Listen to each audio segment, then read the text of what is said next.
Ok. C'est parfait. Il me semble. Ouais, il y a son... Oui, il m'entend. Tu m'entends, hein, Shaoul, hein? Ouais. Alors, on est donc dans le 3e chapitre de Tavresh Ayin Bet, du Rabbi Rachab. Donc, c'est un chapitre qui va détailler 2 points qui sont très, très importants. Donc, dans le tout début, le tout début, on va dire 2 ou 3 points. Dans la toute première partie du chapitre, c'est ce qu'on a vu la semaine dernière, il décrit donc la relation qui existe entre l'organe et le kohar, donc la faculté d'âme qui correspond à l'organe. Par exemple, le cerveau avec l'intellect. Et donc, on a pu voir qu'en fait, il y avait une double relation parce que l'organe était adapté, d'accord, dans sa structure, était adapté au kohar, ok, et le kohar se révélait dans l'organe. Donc, du coup, en fait, on peut dire que le lien entre le kohar et donc entre la faculté psychique, ok, et le membre qui lui correspond, donc, par exemple l'intelligence et le cerveau, d'accord, ou la faculté de bouger la main et la main qui est en train de bouger, ce lien, donc on vient de voir qu'il était dû à 2 facteurs, à deux aspects. D'un côté, il y a le fait que l'âme, elle puisse se revêtir dans l'organe, mais aussi, c'est dû au fait que l'organe est adapté, d'accord. Le membre, il est adapté par rapport à sa structure, à sa forme, etc., et à sa composition, il est adapté à la spécificité de la faculté. Ok. Donc, on pourrait se demander quel est des deux, d'accord, de ces 2 aspects, quel est l'aspect le plus déterminant et qui permet véritablement cette union. Donc, ce qu'il nous explique au début, et c'est ensuite ce qui va être vraiment détaillé, ce qui nous explique au tout début du chapitre, ce qu'on a vu la semaine dernière, c'est que ce qui est vraiment déterminant pour qu'il puisse y avoir l'union entre la faculté et l'organe, entre la faculté psychique et l'organe physique, c'est la faculté. Pourquoi? Parce que la faculté en elle-même, elle est ce qu'on appelle pnimi, c'est-à-dire qu'elle est fondamentalement pnimi. Pnimi, ça veut dire immanente, ça veut dire qu'elle peut se revêtir dans un organe. Mais c'est pourquoi elle peut se revêtir dans un organe? Parce que fondamentalement, ça va être le thème de ce chapitre-là justement, parce que fondamentalement, elle est pnimi. En principe, pnimi, je reprends vraiment les grandes lignes de ce qu'on a vu la semaine dernière, en principe, quand on dit que quelque chose est pnimi, c'est-à-dire quelque chose est intérieur, d'accord? Donc on veut dire c'est à l'intérieur d'autre chose. Donc par exemple, on va dire voilà, j'ai de l'eau l'eau c'est intérieur. C'est-à-dire quoi? C'est intérieur, c'est-à-dire elle peut être à l'intérieur d'un verre. Ok? Donc elle est à l'intérieur de quelque chose. Mais est-ce que l'intérieur non relatif, celui qu'on vient de voir maintenant, c'est un intérieur relatif. Est-ce que l'intérieur non relatif existe? Eh bien oui, en fait. C'est-à-dire si une chose peut être intérieure relativement à autre chose, c'est que fondamentalement elle est intérieure. Mais là, c'est très difficile à comprendre. Ça veut dire fondamentalement elle est intérieure. Parce qu'en principe, quand on dit intérieur, c'est toujours intérieur à quelque chose. Ok? C'est ce qu'on appelle, dans la chassidoute, c'est le moussag, ce qu'on appelle pnimi be'etzem. C'est intérieur, mais pas encore intérieur à quelque chose. Pnimi be'etzem, ça veut dire que le nefesh, l'essence de l'âme, lorsqu'elle manifeste ce type de kohot, eh bien, le mode de manifestation, c'est un mode de manifestation intérieur. Donc, ça n'a pas besoin pour l'instant d'être intérieur à quelque chose. C'est une qualité, si vous voulez, de ce type de dévoilement. C'est-à-dire qu'il pourra devenir intérieur relativement à autre chose. Donc là, il y a une sorte de paradoxe. Quoi? Ben, ça existe dans le nefesh. Non, matériellement, ça ne peut pas exister parce qu'on est dans des objets qui occupent chacun leur position, un espace. Donc forcément, quand tu dis un objet est dans un autre objet, voilà. C'est une fusion des deux. Quoi? C'est une fusion des deux. Tu parles quoi? L'eau dans l'éponge, par exemple? Tu auras toujours une place pour l'eau, une place pour l'éponge. Les molécules, je ne sais pas, tu connais en chimie, je ne sais pas, la molécule, elle va gonfler il va forcément, les molécules de l'éponge, elles vont forcément faire de la place Si on parle aux molécules d'eau, tu vois. Normalement, à moins qu'il y ait des molécules qui se mélangent, mais si on parle de molécules, Oui, mais ça veut dire qu'il y a un espace. Ce que je veux dire, quand je parle de molécules, c'est dire qu'il y a forcément un espace. Moi, quand je pense au verre aussi, comme tu dis, c'est vraiment extérieur. C'est à l'intérieur du verre, mais ça reste à l'extérieur de ses parois, quoi. Ce ne sera jamais dans le verre même, la paroi du verre. Ouais. C'est pour ça que quand tu me dis que carrément, les réacteurs, on parle de molécules, aucune molécule va se mélanger à une autre. Enfin, c'est compliqué. La chimie, c'est... Non, mais par rapport à ce qu'on dit nous, quel est ton point par rapport à ce qu'on dit nous maintenant dans le... Non, parce que tu disais c'était que à l'extérieur. Non, j'ai pas dit. Non, j'ai pas dit. J'ai pas parlé de notion d'extérieur. C'est pas parce que je dis. Ça peut pas rentrer à l'intérieur dans le matériel. Dans le matériel, on peut pas rentrer à l'intérieur même. Non, mais non, là, c'est-à-dire, faut pas aller jusque là. Ça veut dire, j'ai un verre, d'accord, et j'ai quelque chose qui est dans le verre. Dans le verre, ça veut dire dans l'espace déterminé, délimité par le verre. Donc j'ai un verre, j'ai quelque chose qui est dans le verre, c'est tout. Je ne parle pas maintenant dans les parois du verre. Okay, je parle vraiment dans l'espace qui est déterminé par le verre. En comparaison à la faculté, qui elle est à l'intérieur de l'organe. Voilà. Quand je dis à l'intérieur de l'organe, c'est pas effectivement quand tu dis c'est à l'intérieur de l'organe. Là, pour le coup, ça serait dans les parois, si tu veux. D'accord. Voilà, mais dans le matériel, c'est très compliqué, mais c'est justement cette sensibilité qu'il faut essayer de développer, de voir qu'il y a Itlafshut. Il y a Itlafshut, même quand on dit le mot Itlafshut, ça se revêt, investissement qu'on avait dit, c'est des images, en fait. Il faut bien comprendre que la main qui bouge, il y a, comment le dire, il n'y a pas que la main. Voilà. Faut laisser porter un petit peu son imagination. Il n'y a pas que la main, il y a autre chose aussi. Il y a une puissance de vie qui se déploie d'une certaine façon par le biais de la main et qui ne pourra pas se déployer de la même façon dans le pied. Donc, c'est vraiment propre à la main. Et la main, elle a cette faculté de pouvoir déployer cette puissance de mouvement qui est dans l'âme, mais qui dans l'âme elle-même, quand ce n'est pas dans la main, ça ne dit rien en fait. Quand est-ce que ça prend son sens? C'est quand justement ça se déploie dans la main. On avait dit qu'il y avait des personnes qui utilisaient leur pied de la même façon que leur main. Parce qu'ils font par le koach hasechel, par l'intellect, ils arrivent à affiner les mouvements de la main, etc. Mais je parle quand on prend simplement le corps dans son mouvement premier. D'accord, tu prends un enfant, il se débat avec les mains, ensuite il apprend à bouger ses mains. Quand il va apprendre à bouger ses mains, il va y avoir une dextérité, il va y avoir quelque chose de particulier. Avec les pieds, il va apprendre à faire le mouvement comme ça, à tenir un équilibre. D'accord? Donc, naturellement, c'est comme ça que ça va se développer. Ensuite, on peut développer des qualités, des compétences plus particulières en les travaillant. Ça, c'est possible parce qu'il y a le sechel qui va permettre de faire bouger le ratson, le sechel, l'intellect et la volonté. Je pense que cette première aussi notion de l'enfant qui apprend à marcher, c'est pas par le sechel. Je pense que c'est que naturel. Non, on a dit que tout passait par le sechel aussi. Mais ce que je veux dire, c'est que par le sechel, il va y avoir le koach à alicha, la faculté de la marche qui va se dévoiler dans les jambes. Ce que je veux dire, c'est que le nefesh, il est rouhani, d'accord, l'âme, elle est spirituelle, d'accord, c'est de l'esprit, et pourtant, elle permet aux différents organes du corps de fonctionner en fonction de leurs particularités. Donc, marcher, c'est pas pareil que faire les marionnettes avec les mains. Pour un enfant, c'est pas du tout le même mouvement. C'est faire un mouvement, apprendre à écrire, etc., c'est spécifique à la main. C'est ce qu'on appelle le koach nafshi, qui s'appelle le koach hatnoa, la faculté du mouvement, qui se développe spécifiquement dans les mains. Après, tu peux faire des mouvements avec ton buste, tu peux faire des mouvements avec tout ton corps, avec ton pied, tu peux t'amuser à prendre des mouvements, etc. Mais le koach hatnoa, quel est le lieu du corps dans lequel se dévoile plus particulièrement la faculté de la mobilité, d'accord, de la souplesse, etc., c'est particulièrement dans les mains. Par contre, quel est le lieu du corps dans lequel se développe et se dévoile la faculté de se déplacer, d'accord, pas simplement de faire des mouvements, mais vraiment de se déplacer, d'être à un point A et de passer à un point B. C'est quoi ça? C'est ce qu'on appelle le koach halicha.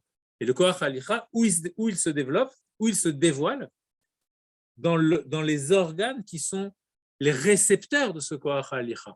Mais le nefesh, il a toutes ses kochot. Pourquoi c'est important de comprendre ça? Parce que quand on voit un corps se mouvoir, il ne faut pas voir qu'un corps. Si je vois un robot se mouvoir, je vois qu'un robot. Je ne vois pas un nefesh qui est en train de se mouvoir. Je vois une imitation d'un nefesh. Mais si je vois un corps humain se déplacer, alors ce que je dois voir, c'est aussi de l'âme qui est en train de se manifester au travers de ce déplacement. C'est un regard qu'il faut travailler. Tu vois quelqu'un marcher, c'est pas simplement une pierre qui était là et qui est passée là. D'accord ? La pierre, elle ne peut pas passer là toute seule.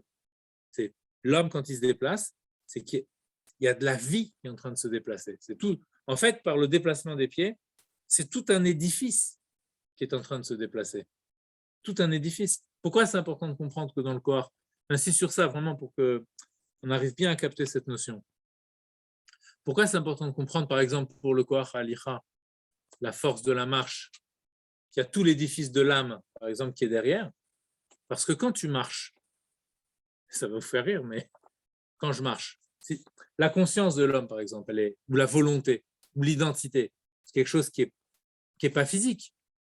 D'accord? Regardez le miracle. En observant, simplement, en nous observant nous-mêmes, on peut voir du miracle, on peut voir la présence de Dieu, si vous voulez, vraiment. Quand je me déplace, c'est deux entités complètement antagonistes. Il y a l'esprit et la matière. C'est deux choses qui n'ont pas du tout les mêmes natures. Alors, évidemment, elles sont intimement liées. Mais si on veut aller dans la fiction, par exemple, qu'est-ce que je pourrais penser? C'est tellement pas lié que je me déplace ici, et puis ma volonté, ma conscience, mon moi, etc., ça reste là-bas, parce que c'est pas lié. C'est un truc ou pas? Non, ça vous fait pas rire. Non, ça paraît, je sais pas, vous allez me prendre pour un fou, mais tu vois, ça paraît tellement fou, mais il faut être capable de l'observer comme ça. Ce que nous, on pense comme étant de l'évidence, mais en vérité, il n'y a rien d'évident dans tout ça. Chaque chose, elle est créée. Il n'y a rien d'évident. D'accord? On aurait pu tout à fait imaginer que puisque c'est tellement antagoniste, que voilà, quand je suis là, tu sais, les jongleurs, là, ils s'amusent à prendre une pile de trucs comme ça, puis ils font comme ça, puis il y a tout le reste qui tombe. Pourquoi? Parce que c'est pas intimement lié.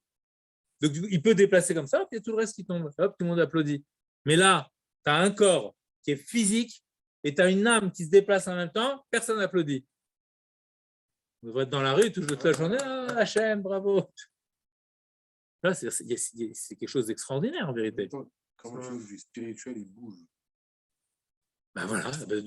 Donc alors là, voilà, là, tu mets vraiment Là, tu pointes vraiment l'idée.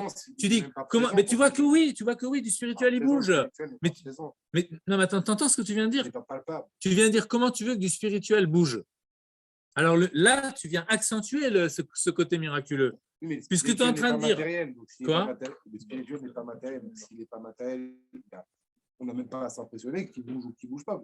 Il n'y a pas de raison. Dans ce cas-là, il devrait être. Si tu veux, boutade un petit peu, je dis que par rigolade un peu, si tu veux. On aurait laissé notre conscience ici, tu vois, puis nous, on se déplace là-bas. Mais en fait, si tu vas dans ce que tu dis là, tu n'as qu'à me dire, mais non, il n'y a aucun déplacement, ni là, il n'y a rien du tout. C'est-à-dire quoi? Alors, il y a l'âme, il y a le corps, tu vois, l'âme, elle est où par rapport au corps? Donc, au contraire, tu vois que le miracle, il est vraiment là. C'est que ce n'est pas spirituel, donc ce n'est pas dans l'ordre de la spatialité. Et pourtant, avec mes pieds physiques, quand je marche, il y a tout cet édifice qui remonte jusqu'à la non-spatialité qui est en train de se déplacer avec moi. Si on y pense, c'est impressionnant quand même. Hein. Et ça, c'est le Koach HaHalicha. Ce que peut faire le Koach HaHalicha. Tu vois l'idée ou pas? Non.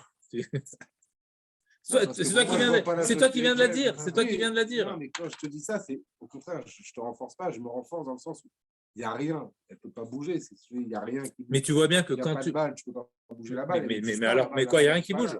Quand toi tu marches. Tu as bien ton effet à l'intérieur de toi, tu le dis pas. Mais c'est spirituel. Et alors? Matériel. Mais non, ça fait vivre le corps. Donc, il y a bien quelque chose. Spiritualité, mais ce n'est pas une chose palpable. Tu peux pas mais justement, dire, je la prends, donc dans ce cas-là, mais tu vois bien que quand tu t'es déplacé pour venir de chez toi ici, tu es venu avec tout ton bagage. Tu es venu avec tout ton nefesh. Mais alors quoi? Ce nefesh-là, il est où? Il est encore là-bas? Non, mais est-ce qu'il est encore là-bas? Est-ce qu'il est encore là-bas, ton nefesh? Qu'est-ce que c'est un nefesh? En tout cas, même si tu n'arrives pas, mais il est là avec toi. Il est là avec le corps. Même si tu dis que ce n'est pas matériel, mais tu vois qu'il est là avec le corps. Tu as pris tes pensées avec toi, mais les pensées, c'est tout un ensemble de choses. Et donc, tu vois bien que même si ça n'est pas quelque chose de matériel, la matérialité de ton corps a été capable de les entraîner avec elles. Je suis d'accord, mais c'est juste que Voilà. pour moi, je ne dis pas que je les ai emportés parce qu'elles n'existent pas matériellement. D'accord. On schématise, si tu veux, on caricature. C'est juste pour essayer de capter un petit peu les idées, de se rendre compte qu'ici, de se rendre compte qu'il y a une intimité entre quelque chose de visible et quelque chose d'invisible. Et ce qui est invisible, c'est le côté nafshi, c'est le côté de l'âme, c'est le côté de la vie, de ce qui donne vie au corps. Et donc là, on a parlé, quand je marche, il y a ma vie qui vient avec moi, alors que la vie, est-ce que c'est quelque chose de matériel? Pareil, je veux dire, la vie, c'est quoi? Mais ce n'est pas que la vie, c'est aussi toutes les caractéristiques qui peuvent se déployer à partir de cette vie, le mouvement, l'intelligence, le ressenti, etc. Tout ça, ça m'accompagne. Donc en fait, quand tu vois quelqu'un, tu ne dois pas voir simplement le fait que cette personne a un corps, mais que derrière ce corps, il y a toute une vie qui se déploie, qui s'anime. Et cette vie-là, elle s'articule en fonction des organes de cette personne. Et donc, quand une personne bouge, quand on fait un mouvement, ça veut dire que sa puissance, sa faculté de mouvement qui est propre à la vie, donc qui est propre à l'âme, eh bien, elle trouve appui, elle trouve expression dans la main. Donc, quand tu vois une main, vivante, quand l'autre fois, on a pris l'exemple du mort, par exemple, le contre-exemple du mort, justement. Quand tu vois une main de quelqu'un qui est vivant, une main qui est en train de bouger, tu vois la main, mais derrière ça, tu dois penser, tu dois t'imaginer qu'il y a toute une force de vie qui est en train de se déployer dans la main. D'accord? C'est ça aussi, un petit peu, c'est un peu ça aussi d'Ira Betartanim, c'est-à-dire dévoiler Dieu à partir du hors pnimis, c'est aussi ça. Bon, alors ça c'est le premier point. Bon, il y avait une parenthèse, voilà. Et alors maintenant, ce qu'il va essayer de faire, donc on parlait de cette notion d'être dans le corps, mais en fait, avant d'être dans le corps, l'organe pnimi, il est pnimi be'etzem, ça veut dire qu'il est fondamentalement intérieur. C'est-à-dire qu'il n'est pas intérieur à quelque chose, relatif, mais il est absolument intérieur. Où il est absolument intérieur? Où? Dans quel endroit? Dans le Etzem Aneshama. C'est-à-dire que d'où il faut toujours garder à l'idée qu'en fait, les forces d'âme, elles proviennent du plus profond de notre âme, ce qu'on appelle le moi de la Neshama, le Etzem, le pur soi de la Neshama. Okay? C'est du Etzem Aneshama qu'il va y avoir, on verra après, il y aura un Tzimtzum, d'accord? On verra que la force d'âme, elle va se déployer et elle va arriver jusque dans l'organe. Mais en fait, quand elle se déploie, elle va passer par différents degrés pour pouvoir justement être apte à l'organe, adaptée à l'organe. Moi, si tu voulais dire quelque chose tout à l'heure, mais finalement, tu n'as pas parlé. Non, je te continue. Tu vas pas dans cette direction-là. D'accord, désolé. Ok. Alors, on va regarder dans le texte. Ve'agam d'anefesh ou bilti mugbal. Donc là, il va poser une question très importante.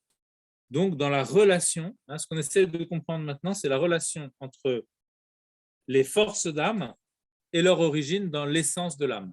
Okay? Avant, on voyait comment les forces d'âme sont en lien avec les organes, mais maintenant, on essaie de comprendre comment on remonte exactement, comment elles sont en relation avec l'origine, donc avec l'essence de l'âme. Quel est le type de relation? D'accord? Comment on peut qualifier ce type de relation? Donc, première question qui se pose, il y a une question qui se pose, c'est que on a affaire à deux choses complètement différentes, et donc, comment est-il possible qu'il y ait une relation entre les deux? Donc, c'est Ve'agam, toujours le Rabbi Rachav, à chaque fois, quand il introduit des nuances, très très souvent, c'est par cette expression-là, Ve'agam de ou Ve'agam she, ce qui signifie et bien que. Alors, et bien que, ça a l'air d'être une petite nuance comme ça, mais très souvent, c'est des questions qui sont. Il ne les formule pas comme des questions, parce qu'il répond tout de suite. Mais bon, nous, on doit quand même s'attarder et essayer de comprendre la puissance de la question. Donc il dit Vagam d'anefesh ou bilti mugbal. L'âme, elle est sans délimitation. D'accord? Elle n'a pas de définition. Elle n'est pas ce qu'on appelle. Elle est indéterminée. Okay? Elle n'est pas définie par une qualité, etc. L'âme en elle-même, elle est bilti mugbal. Elle est non délimitée. Le mot mugbal, c'est de gvoul qui veut dire une limite. Donc bilti mugbal, non délimité, indéterminé. Donc question, si l'âme est indéterminée, comment est-ce qu'elle peut avoir une relation avec des kochot qui, elles, sont déterminées? D'accord? Sans entamer l'unicité de l'âme. Comme si tout à coup dans l'âme, il y avait quelque chose d'autre qui faisait surface et qui finalement venait dire, bah attends, ton âme là, comme il dit le Rambam dans Shmoneh Prakim, que l'âme elle est une. Mais là, d'après ce qu'on est en train de décrire, on a l'air d'aller vers une thèse qui nous dirait que l'âme ne serait pas une finalement. Mikol Makom Aré à Kochot, alors il faut comprendre comment articuler tout ça.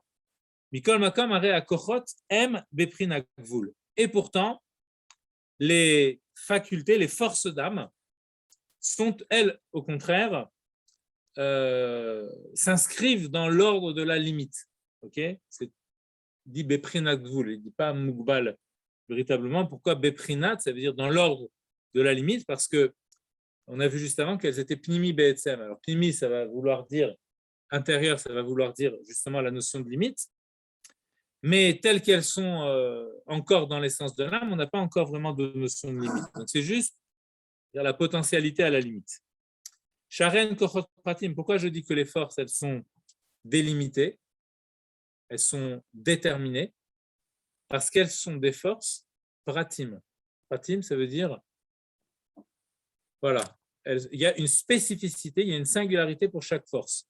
La chorma, kemo koach ha-chorma, koach ha-chesed. Par exemple, on a la force de l'intellect ou la force de la bonté. Ce sont deux forces qui sont distinctes. Donc, le fait qu'elles soient distinctes et qu'elles soient des forces particulières, ça nous montre qu'elles ont un champ d'action propre. D'accord? Donc, une délimitation ontologique. C'est-à-dire, dans leur être, elles sont délimitées en ce qu'elles sont. Hein? C'est la thèse du début, quand on disait, attention, chaque koach a son organe spécifique. C'est lié à ça, au fait que chaque koach est un koach pratique. Chaque faculté est une faculté spécifique. C'est peut-être une sorte d'embranchement à partir de la neshama, mais c'est vraiment telle branche et pas telle autre. Donc en fait, le fait d'être un prati, d'accord, le fait d'être une particularité, eh bien, ça indique qu'on est aussi délimité. Okay? On ne parle pas ici de délimitation dans le sens de la non-expansion.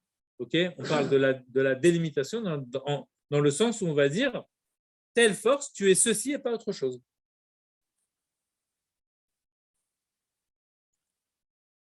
Donc, du coup, ça nous pose une question par rapport au bilti gvul, au bilti mugbal du nefesh, à la non-délimitation, à la non-détermination du nefesh.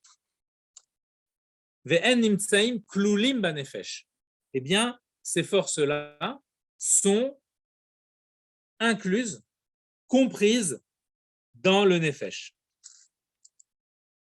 Alors, ça aussi, il faut le préciser. Qu'est-ce que ça veut dire qu'elles sont comprises dans le nefesh? Donc, j'ai le koach ha-chorma qui est englobé dans mon nefesh, dans mon âme. Ma force de bonté qui est aussi englobée dans mon âme. Lo she'en et ara ve'itpashtut me'hanefesh atzmo. Alors, il ne faut pas le voir comme un rayonnement et une expansion de l'âme. Pourquoi? Des chol et ara arei les fiofan etsem. Parce que quand on parle d'un rayonnement de quelque chose, ce rayonnement est toujours à l'image de la source du rayonnement. D'accord? Si j'ai une source de lumière verte, le rayonnement sera vert. Okay? Le rayonnement ressemble toujours à sa source. Mais là, quand on parle à Kadosh Baruch Hu, on dit faire rayonner ta lumière sans nous. Alors, le gars fait donne-nous ta lumière. On demande de faire rayonner. Parce qu'on doit ressentir dans sa lumière que ça vient de lui. Voilà. Ouais. Mais on ne peut pas lui dire sa lumière reste profonde. Alors, dans les Kochot Hanefesh, ici, dans ces forces-là, les forces immanentes, c'est pas tout à fait pareil. Parce que on ne peut pas dire que c'est un rayonnement de l'essence de l'âme. Pourquoi? Parce que si c'était un rayonnement de l'essence de l'âme, ça serait comme l'âme. Alors, quoi? Ça veut dire quoi? Ça serait comme cette essence. Ça veut dire que ça serait indéterminé comme l'essence de l'âme. Puisque le rayonnement est toujours à l'image de sa source. Or, ici, ce n'est pas l'image de sa source, parce que sa source, elle est indéterminée, et les rayonnements, ils sont déterminés. Donc, du coup, on ne peut pas dire que c'est un rayonnement de l'essence de l'âme. D'accord? Donc, déjà, on commence à mieux comprendre le rapport. On ne comprend pas encore le rapport, en tout cas, on comprend ce qu'il n'est pas. D'accord? On comprend qu'il n'est pas un rayonnement. La chorma, ce n'est pas un rayonnement. D'accord? L'intellect, ce n'est pas un rayonnement de l'essence de l'âme. Parce que si c'était un rayonnement de l'essence de l'âme, ça ne serait pas la faculté de l'intellect. Parce que la faculté de l'intellect, elle est délimitée comme étant faculté d'intellect et pas faculté de la bonté. Donc, c'est une faculté précise. Or, l'essence de l'âme, elle est indéterminée. Donc, tout rayonnement de l'essence de l'âme se veut lui aussi indéterminé. D'accord? Alors, si ce n'est pas un rayonnement, c'est quoi? C'est le problème. C'est quoi relativement à l'essence de l'âme? C'est quoi?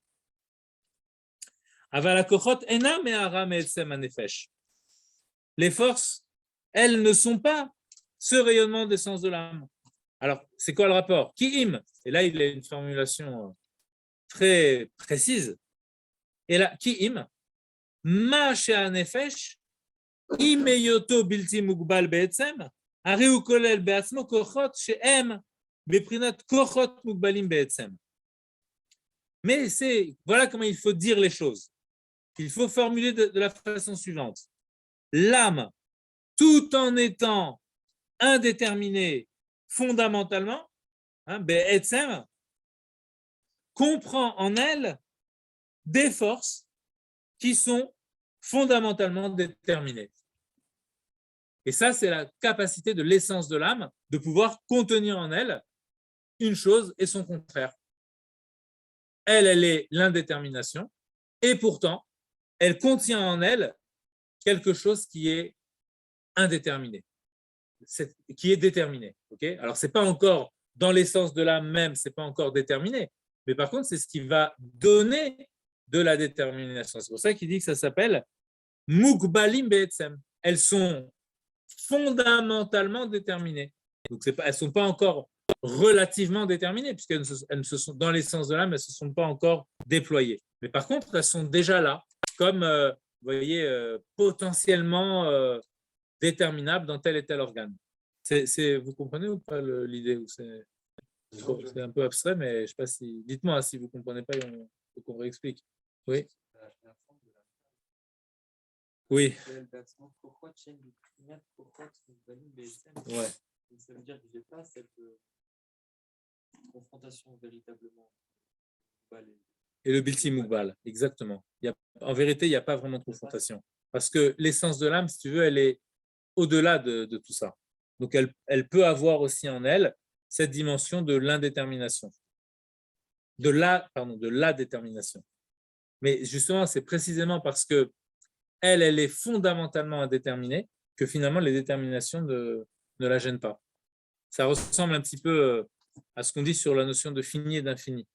D'accord? Quand on dit que si tu dis de Dieu, un des Rishonim qui disait ça, si tu dis de Dieu qu'il a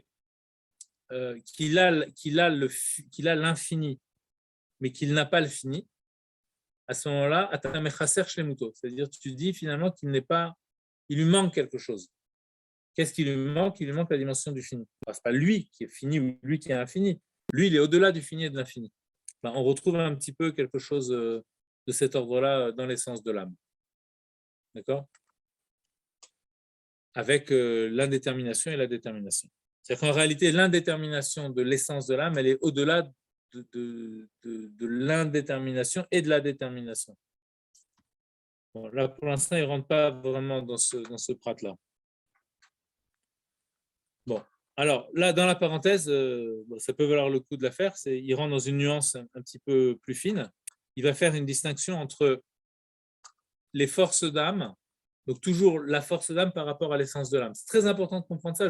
On a expliqué la semaine dernière pourquoi c'est important de comprendre ces notions-là. Ok?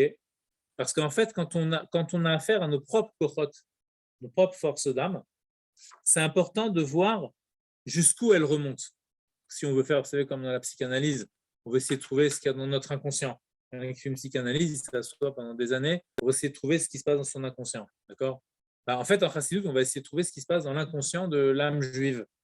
Et donc c'est très important d'avoir le fil conducteur entre notre conscient. Donc, nous, on est là, on est capable de bouger notre main. Et à partir de ce mouvement de bouger notre main, on essaye de remonter le fil jusqu'où ça va jusqu'à l'essence de l'âme. Ça veut dire que finalement, le simple fait de bouger notre main peut nous mettre en connexion avec Dieu. D'accord? Avec l'essence de notre âme, puisqu'on va retrouver la faculté de bouger sa main dans l'essence de l'âme. Et donc, on va la retrouver, évidemment, à des degrés de plus en plus fins, de plus en plus transparents, de plus en plus inexistants, pratiquement. C'est la nuance qu'il va faire maintenant. En fait, il va y avoir l'essence de l'âme, et pour l'instant, on a dit l'essence de l'âme telle qu'elle contient les forces. D'accord? Qu'est-ce qu'on a utilisé comme mot? Kolel. Donc, les forces de l'âme telles qu'elles contiennent les forces, telles qu'elles contiennent les forces. En fait, il y a un niveau encore au-dessus de celui-là. C'est entre contenir et l'essence même. Ce niveau-là, on l'appelle nosé à kochot. Porter les forces. Porter les forces, ça veut dire, tu es obligé de dire qu'elles sont. Porter, c'est dans le sens, tu es obligé de dire qu'elles sont présentes dans l'âme. Tu ne peux pas dire autrement, puisque tu as vu que finalement, elle les contenait. Quand je dis contenir, ça veut dire que je donne déjà une consistance à la force. Ok?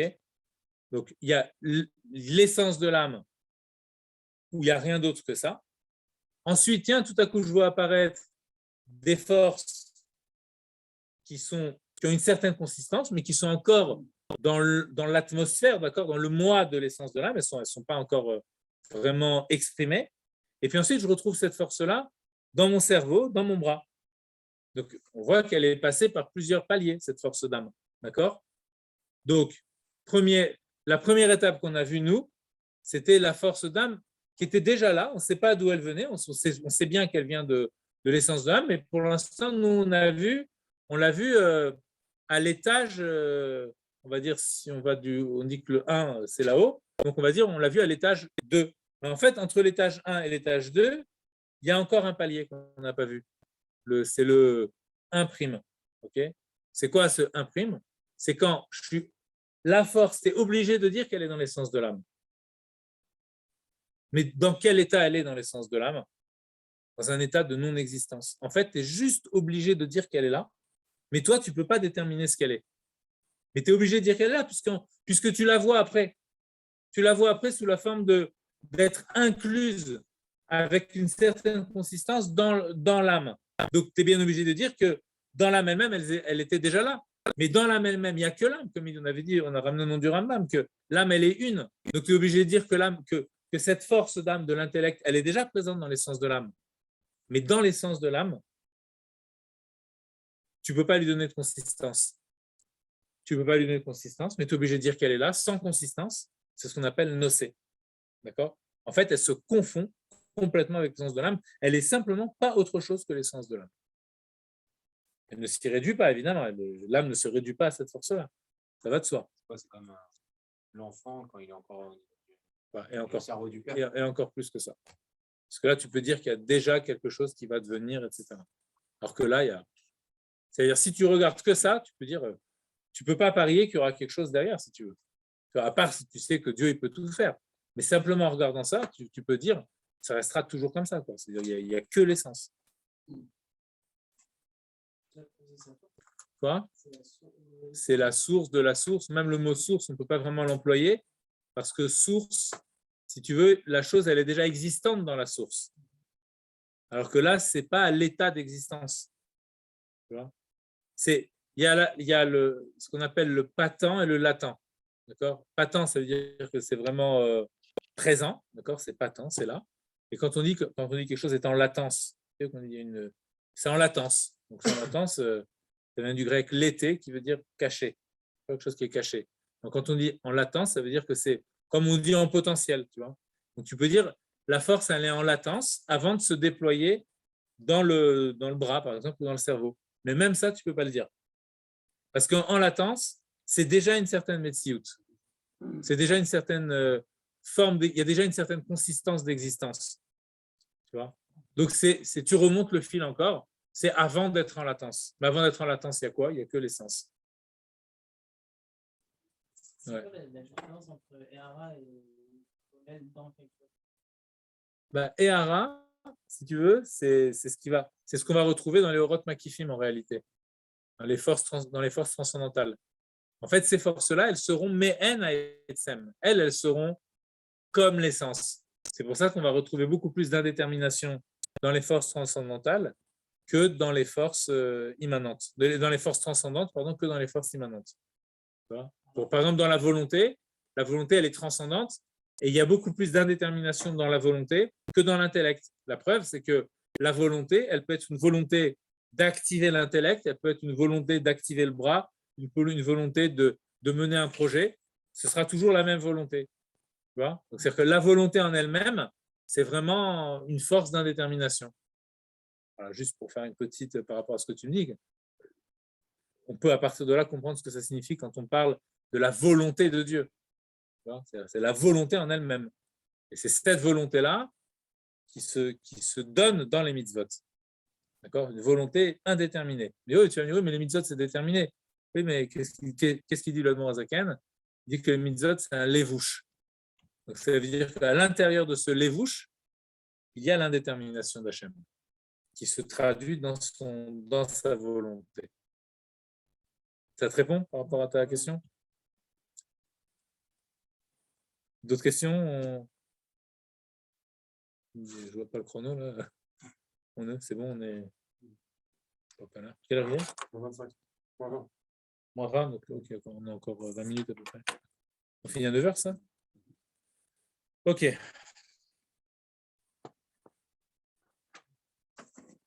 N'hésitez pas vraiment s'il y a des questions ou quoi. Parce que le problème, c'est comme on commence à entrer dans des notions assez abstraites, ça peut devenir rébarbatif si on n'accroche pas. Et ça peut devenir de quoi il parle, ça m'échappe, etc. Donc il vaut mieux en parler, et même si on passe plusieurs shurim, c'est pas grave, parce qu'en vérité, il faut s'accrocher, de quoi, essayer de comprendre de quoi on est en train de parler. Après, évidemment, c'est avec la réguiloute, c'est avec le temps, l'habitude de penser ces choses-là qu'on finit par s'habituer. Jusqu'à ce qu'à la fin, on sent que ça nous fait vivre. Et qu'on ne peut plus s'en passer, et on se demander comment on a fait pour vivre avant sans ça. Oui, voilà, c'est ça le truc, c'est que j'ai échappé à toute ma vie, je suis passé à côté de ça. Mais avec ces notions-là, quand vous allez voir, en faisant des mamarim du rabbi, ça prend une autre dimension. Parce que quand tu vas voir le rabbi qui parle de hors climi, tu dis j'ai vu ça dans le rabbi Rachab. Tout de suite, tu vois la richout qu'il y a dans les mamarim. Tu comprends. Et on ne comprend pas le rabbi, mais ça veut dire tu vois un petit peu tout ce qui peut se passer. D'accord, dans sa tête, entre guillemets, d'accord, quand il est en train de ramener ces notions-là. Et ensuite, tu comprends beaucoup mieux ces chidushim, parce que tu as vu sur quoi il s'est appuyé. Donc forcément, quand il te dit, dans un mamar, le rabbi, par exemple, il dit Veyesh Lomar. Ça, si vous avez vu des fois dans les mamarim du rabbi, le rabbi dit Veyesh Lomar. En fait, quand il dit Veyesh Lomar, ça veut dire, et on peut dire, sous-entendu avec un ava, tu vois, peut-être on peut dire comme ça. En fait, c'est à chaque fois des chidushim, si vous voulez. C'est à partir de Veyesh Lomar, c'est là le rabbi, jusqu'à présent, il a ramené tous ses prédécesseurs, il a fait un résumé du rabbi Rayat, un résumé du rabbi Rachab, du Morazaken. Et puis tout à coup, il te dit l'air de rien, comme ça, hop, Veyesh Lomar. Là, tout à coup, là, c'est extraordinaire par rapport à tout ce que les autres ont dit. Lui, tout à coup, il t'ajoute ça. En fait, si toi, tu n'as pas travaillé sur ce que disent les autres Rebbeim, tu ne comprends pas le Veyesh Lomar du rabbi. Tu passes complètement à côté. C'est pour ça que c'est important quand même d'avoir un bagage, on va dire, de s'habituer à ces pensées qui sont très, très, très abstraites, si vous voulez. C'est ça, se raffiner aussi dans notre nefesh, c'est aussi se raffiner par la pensée. Parce que penser est lié avec l'action, et l'action est liée avec avec la parole et la parole avec l'action. Donc, en fait, plus on raffine notre pensée, plus ensuite les vêtements de notre neshama peuvent se raffiner. Et en raffinant notre pensée, on raffine aussi notre capacité de percevoir le divin dans le monde. Parce que c'est ça qu'on veut finalement. Comme le rabbi il a dit, c'est dans les années 92-93, une bête, une guimel, tout ça, le rabbi n'arrêtait pas de dire, nous n'allons une bête, 92, il n'arrêtait pas de dire qu'il ne faut plus qu'une chose en fait pour que le Mashiach arrive, c'est qu'il faut juste ouvrir les yeux. En fait, quand on étudie la chassidoute profondément, on apprend à écarquiller les yeux, à se réveiller de notre sommeil comme ça avec les paupières qui sont lourdes. On ne voit pas ce qui se passe. On voit une main, on ne voit pas qu'il y a un nefesh. On voit un être vivant, on ne voit pas qu'il y a un nefesh. On voit un rabbi, on ne voit même pas que c'est un rabbi. Vous voyez ce que je veux dire? On ne voit plus rien, on est aveugle. On croit qu'on voit. En fait, on ne voit pas. On voit le monde, et puis on croit qu'on ne voit que le monde. En réalité, plus on affine notre regard, plus on voit qu'en voyant le monde, en fait, on voit déjà Hachem. Mais on ne se rendait pas compte qu'on voyait déjà Hachem. Et c'est tout ce travail-là qu'on fait quand on affine notre regard. On prend l'exemple d'un koach nafshi qui est dans la main, et puis ensuite on le monte à un degré, c'est kolel, ensuite on monte dans le nosé, etsem anefesh. Tout ça, on ne se rend pas compte, mais en fait, ça a une incidence sur nous en vérité. Parce qu'on s'apprend à soi-même à penser de façon beaucoup plus fine. Et donc, quand on pense plus finement, automatiquement, on se raffine. Parce qu'on laisse le Or Eloki pénétrer à l'intérieur de nous. Et après, c'est le Or Eloki qui fait le travail sur notre Nefesh Abahamit. Il fait beaucoup. C'est tout le Tanya, en réalité, c'est de laisser le Nefesh Eloki parler. Si vous regardez le Tanya, il nous apprend à laisser notre Nefesh Eloki parler. C'est vrai, il dit il y a un combat, etc. Il faut se retenir et tout, mais grâce à quoi on mène ce combat? Grâce à la puissance du Nefesh Elokit. Donc, il faut apprendre à laisser le Nefesh Elokit s'exprimer, l'âme divine. Et quand on étudie ces choses-là, en réalité, on nettoie les vitres de notre conscience, si vous voulez. Elles deviennent de plus en plus transparentes. On voit notre Nefesh qui se manifeste en nous et au travers de notre Nefesh, la Elokut, et voilà, etc. Donc, c'est très important de bien comprendre ces choses-là. Ok, donc là, on a avancé, un point très important. Je lis la parenthèse. Les forces d'âme, elles portent les forces. Excusez-moi. Le nefesh, l'âme, donc sous-entendu l'essence de l'âme, porte les forces. Et dans ce lieu-là, ce degré-là, où on dit que les forces sont portées par l'âme, qu'est-ce que ça signifie? Ça signifie qu'elles sont Beprina Tardut Mamash, elles sont complètement unifiées entre elles et avec l'âme elle-même.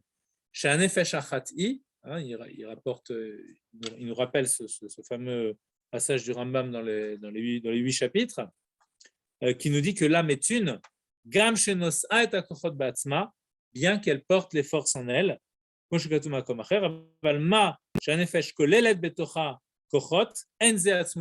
quand on dit que l'âme contient les forces, contenir, ça veut dire quoi? Vous vous rappelez l'idée contenir? Ça veut dire que les forces, elles ont déjà une consistance. C'est pour ça que je dis qu'elle les contient. Okay, c'est ça l'idée de contenir. Je contiens quelque chose qui a une consistance. Mais je porte, ça ne marche pas en français avec le mot porter, ce n'est pas propre au mot porter. C'est pour ça qu'il faut lui donner sa connotation au mot porter. C'est-à-dire, tu es obligé de dire que l'âme, elle a en elle des forces, mais qui ne sont pas encore consistantes, qui vont le devenir après. Donc ça, c'est l'essence de l'âme. Et au niveau de l'essence de l'âme, on ne peut pas dire qu'elle contient les forces. Parce que contenir les forces, c'est-à-dire qu'elles ont déjà une consistance. Or, l'essence de l'âme, tu ne peux lui donner absolument aucune détermination. Même le Mukbal Be'etzem, tu ne peux pas lui donner tu peux lui donner aucune détermination à l'essence de l'âme. Donc, dès l'instant où tu dis que l'âme, elle a une relation avec les forces et qu'elle les contient, tu n'es déjà plus dans l'essence de l'âme. C'est déjà un degré plus bas que l'essence, ce n'est pas l'essence elle-même. Clair? Contenir, essence, ça, il y a beaucoup de notions.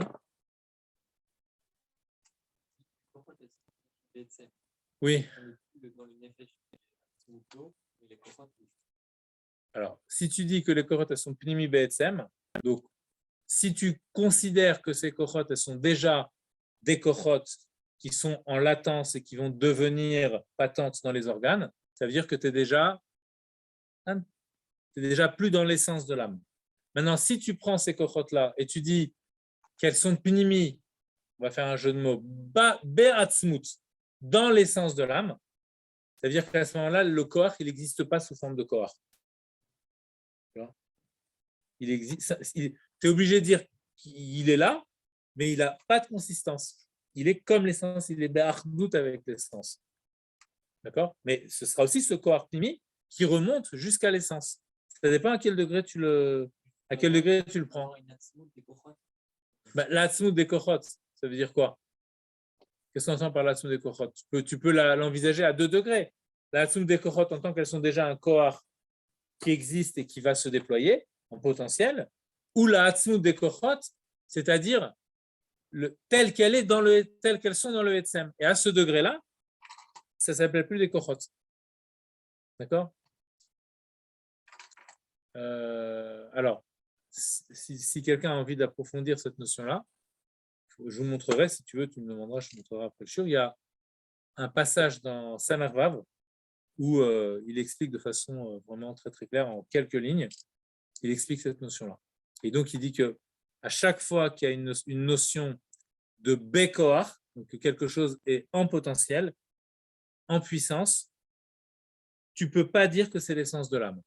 Donc, la vraie notion de Bekoach, où tu dis la chose, elle est vraiment en puissance sans exister, où elle est vraiment en puissance, c'est dans l'essence de l'âme, mais dans l'essence de l'âme, elle n'existe même pas. Donc, en vérité, même le terme Bekoach, il n'est plus adapté. Bekoach, ça veut dire en puissance, tu vois, par opposition à en acte. Donc, dans l'essence de l'âme, c'est en puissance, mais de façon absolue. Ça veut dire qu'elle a même plus aucune consistance, même pas la consistance d'être la puissance d'un acte à venir, et de n'être que le potentiel d'un acte ultérieur qui se déploie. D'accord? Ça, c'est dans l'essence elle-même. Donc, au début de Samar Vav, il y a un passage qui parle de ça. 6 ans avant une bête. Alors, Omnam, akochot kmoshem klulim banefesh, areem gamken beprinat blikvul. Ça, c'est les retournements, les renversements de situation. Donc, on a dit les forces, c'est des forces de délimitation, ce sont des forces de détermination. Chochma, chesed. Ça, c'est de la chochma, ça, c'est du chesed. Maintenant, l'âme, elle est indéterminée. Donc, quand la force, elle est contenue dans l'âme, elle est déterminée ou elle est indéterminée? Quand la force, elle est contenue dans l'âme. Contenue, ça veut dire qu'elle existe. Est-ce qu'elle est déterminée? C'est une force pratique. On a dit tout à l'heure que tout ce qui est pratique, tout ce qui est spécifique, d'accord, qui est singulier, donc c'est que c'est forcément mougbal. Et là, il nous dit, attention, il y a une nuance. Il y a la force d'âme telle qu'elle est dans le bras, la force du mouvement telle qu'elle est dans la main. Là, cette force-là, elle est vraiment mougbal, elle est vraiment délimitée, elle est déterminée relativement à la main. Elle est vraiment en relation avec l'organe. Dans l'essence de l'âme, elle est en relation avec rien du tout. Donc elle est bilti mougbal dans l'essence de l'âme. Mais il y a un autre palier aussi où elle est bilti mougbal, c'est quand elle est simplement contenue dans l'âme, sous-entendu, pas encore introduite dans l'organe. Vous voyez, donc elle est en chemin depuis l'essence de l'âme jusqu'à l'organe. Elle est entre les deux. Donc, entre les deux, quand je dis en chemin, vous comprenez bien que ça veut dire ce sont des paliers d'acquisition d'existence, si vous voulez. D'accord? Quoi? À quel moment c'est par exemple, quand tu n'es pas en train de réfléchir, par exemple, tu vois.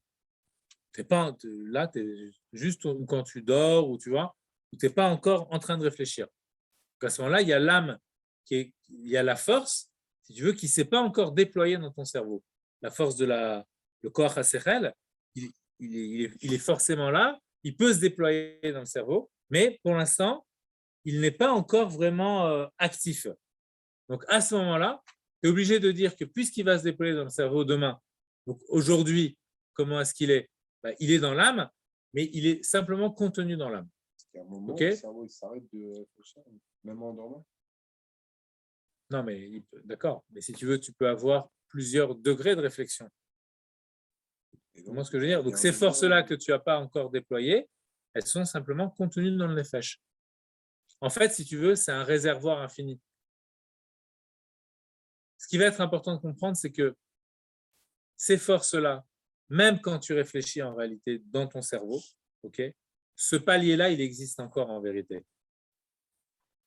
Tu comprends? Ça veut dire qu'il est forcément passé par cette étape intermédiaire avant d'arriver à l'étape du déploiement dans le cerveau. Donc, forcément, même schématiquement, je te dis, voilà, ça c'est avant que ça se déploie, mais en vérité, même quand c'est en train de se déployer, tu vois que tes ressources de réflexion, elles sont inépuisables. Donc, ça veut dire que ton corps HaSechel, il a une faculté indéterminée, donc c'est-à-dire indéfinie, de réflexion. Tu vois bien que tu peux réfléchir à l'anatomie du corps, tu peux réfléchir à la dent, tu vas être dentiste dans ta chèvre, tu peux réfléchir à l'informatique, tu peux réfléchir à la vie des poissons dans l'océan, comme tu peux réfléchir aux choses les plus abstraites. Donc ça veut dire que la faculté de réfléchir, elle n'est pas délimitée à une réflexion particulière sur un champ donné de réflexion. Même quand tu es dans un champ de réflexion, tu vois que le nombre de champs de réflexion est inépuisable. Tu peux, du jour au lendemain, te mettre à réfléchir à complètement autre chose, faire un autre métier, penser, faire de nouvelles études, apprendre le chinois, apprendre ce que tu veux. Et ton séchel, il va suivre. Il n'y aura pas de problème. Parce que la faculté en elle-même, d'accord, elle est indéterminée. Alors, quand on dit qu'elle est indéterminée, attention, il y a une nuance qui est très importante à comprendre. Ce n'est pas une indétermination totale. Ce n'est pas une indétermination absolue. C'est une indétermination relative. Ça veut dire que la faculté de faire, elle restera toute. C'est-à-dire qu'elle est déterminée comme intellect, et pas comme chesed. Donc, elle est vraiment déterminée dans ce qu'elle est. Par contre, dans sa détermination comme sechel, elle peut penser à beaucoup de types de. Elle peut avoir des thèmes de réflexion innombrables. Donc, ça veut bien dire que dans sa détermination, elle a encore quelque chose d'indéterminé. C'est ça qu'on veut dire en fait en disant que le koach hasechel, quand il est inclus dans le nefesh, il est encore bilti mugbal. Il est encore indéterminé. Quand il est vraiment dans le nefesh. Par contre, lorsque je me suis mis à réfléchir à quelque chose de particulier, j'ai donné une agbala, j'ai donné une détermination à ma faculté de réflexion.